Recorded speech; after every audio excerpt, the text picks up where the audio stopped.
ఇకపై మీకు ఇష్టమైన ఫేవరెట్ సీరియల్స్ యొక్క ఫుల్ ఎపిసోడ్స్ యూట్యూబ్లో అందుబాటులో ఉండవు. కేవలం సన్నెక్స్లో మాత్రమే ఫ్రీగా చూడొచ్చు.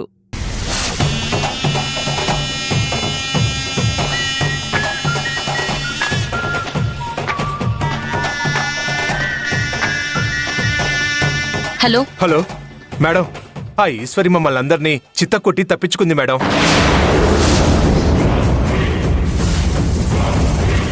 మరి మీరు ఏం చేస్తున్నారు? మేం కూడా ఈశ్వరి దగ్గర నుంచి తప్పించుకుని పారిపోయాం మేడం. ఈశ్వరికి ఇదంతా నేనే చేసినట్టు డౌట్ రాలేదు కదా? రాలేదు మేడం. వెరీ గుడ్, ఇంకా ఫోన్ పెట్టి.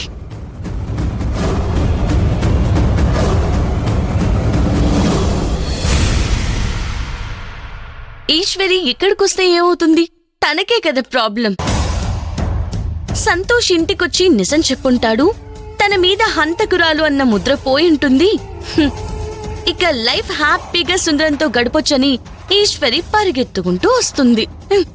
పాపం.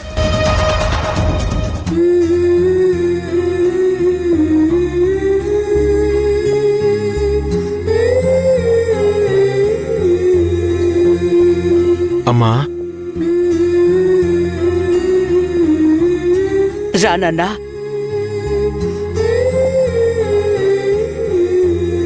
అమ్మా ఇప్పుడు ఎలా ఉందమ్మా? బానే ఉంది నాన్న. కానీ ఈశ్వరి వల్ల తర్వాత ఏమవుతుందనేదే అర్థం కావడం లేదు. నేను దాని గురించి ఆలోచిస్తున్నానమ్మా. నీకిలాంటి పరిస్థితి వచ్చిందంటే అందుకు కారణం ఈశ్వరి మాత్రమే కాదమ్మా, నేను కూడా. ఈశ్వరి గురించి నువ్వు ముందు నుంచే చెప్తూ ఉన్నావు, నేనే తలకెక్కించుకోలేదు.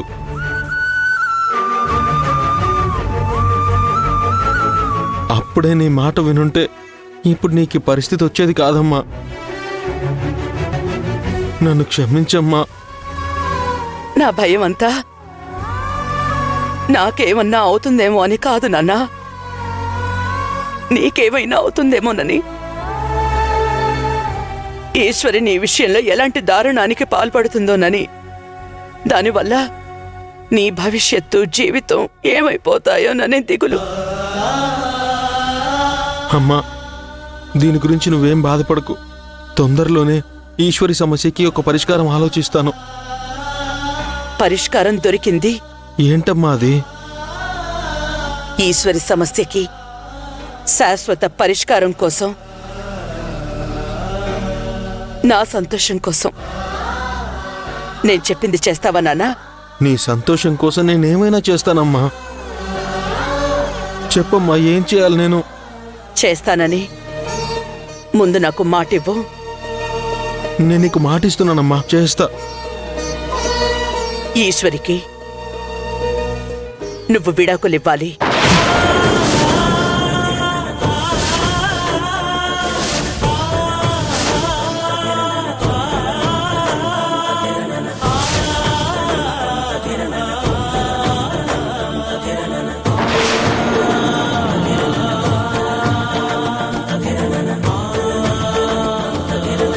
అవును, ఈశ్వరికి నువ్వు విడాకులిస్తే తనకి ఈ ఇంటికి ఉన్న బంధం తెగిపోతుంది. అప్పుడు మనకి ఈశ్వరికి ఏ సంబంధము ఉండదు. ఇక ఈశ్వరి పేరు మీదున్న ఆస్తులు, వ్యాపారాలు అంటావా? తననే తీసుకోనివ్వు. మనం చూడని ఆస్తులు కాదు, మళ్ళీ తిరిగి సంపాదించుకోవడానికి ఎంతో సమయం పట్టదు. ఆ తర్వాత మనం సంతోషంగా, మనశ్శాంతిగా ఉండొచ్చు. ప్లాన్ పర్ఫెక్ట్ గా వర్కౌట్ అయింది. అక్కడ తప్పించుకున్న ఈశ్వరి ఇక్కడ ఎంట్రీ అవ్వడం, ఇక్కడ సుందరమూర్తి విడాకులు ఇవ్వమని అడగడం. Perfect timing.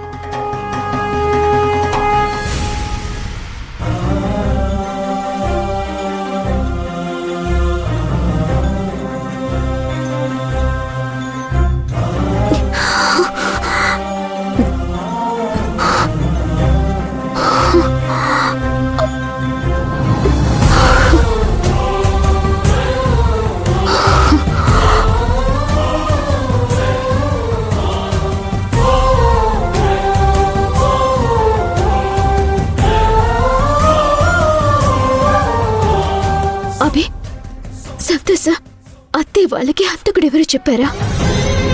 చిన్నయ్యకి నేను హత్య చేయలేదు అన్న నిజం తెలిసిందా? చెప్పబి, నేను నిర్దోషినని అందరూ నమ్మారు కదా. అత్తయ్య ఇన్ని రోజులు నేనే హత్య చేశానని అపార్థం చేసుకున్నారు. ఇప్పుడు నిజం తెలుసుకొని చాలా ఫీల్ అయి ఉంటారు. ఏంటి అలా చూస్తున్నావు అభి? ఓ నిన్నంతా ఇంటికి రాలేదనా? అదంతా పెద్ద కథలే. ఇంతకీ చిన్న ఇక్కడ? చిన్నయ్య మొహంలో వచ్చే సంతోషాన్ని చూడాలనుంది. ఎక్కడ అభి చిన్నయ్య?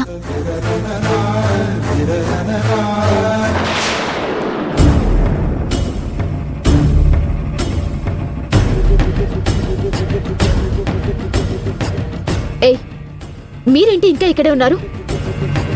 మర్యాదగా బయటికి నడవండి. ఈసారి అత్తయ్య చిన్నయ్య మిమ్మల్ని క్షమించినా నేను మాత్రం మిమ్మల్ని క్షమించను. నడవండి బయటికి.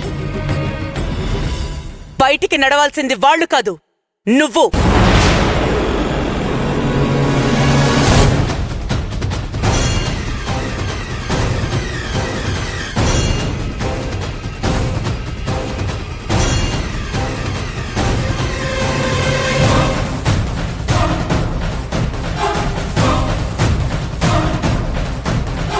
అత్తయ్య, వాసుదేవ్. నోర్మోయ్.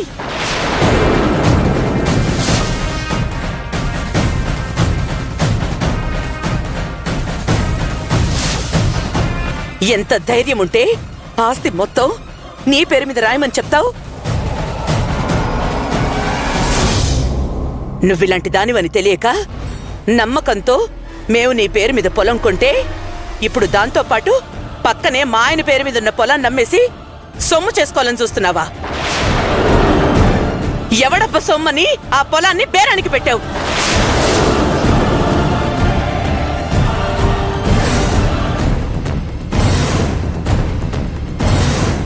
అత్తయ్య, మీరేం మాట్లాడుతున్నారో నాకు అర్థం కావట్లేదు. నువ్వు ఈ ఇంట్లో చేస్తున్న ఘనకార్యాల గురించి మాట్లాడుతున్నాను. మమ్మల్ని రోడ్డున పడేయడానికి నువ్వు చేస్తున్న దుర్మార్గపు పనుల గురించి మాట్లాడుతున్నాను. ఒక్కటి చెప్తున్నాను, నువ్వు అనుకున్నవేవీ కూడా ఇక్కడ జరగవు, జరగనివ్వను కూడా.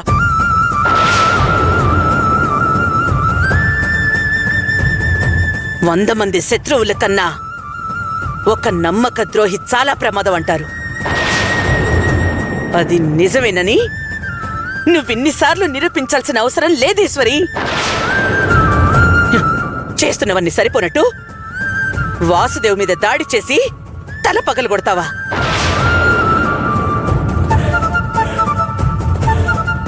తనకేమైనా అయ్యుంటే ఏంటి పరిస్థితి? ఓ, మర్చిపోయాను, నీకు హత్యలు చేయడం మామూలే కదా. అత్తయ్య, మీరేం మాట్లాడుతున్నారో నాకు అర్థం కావట్లేదు. కానీ ఈ హత్య చేసింది నేను కాదు, వాసుదేవ్ బాబాయ్.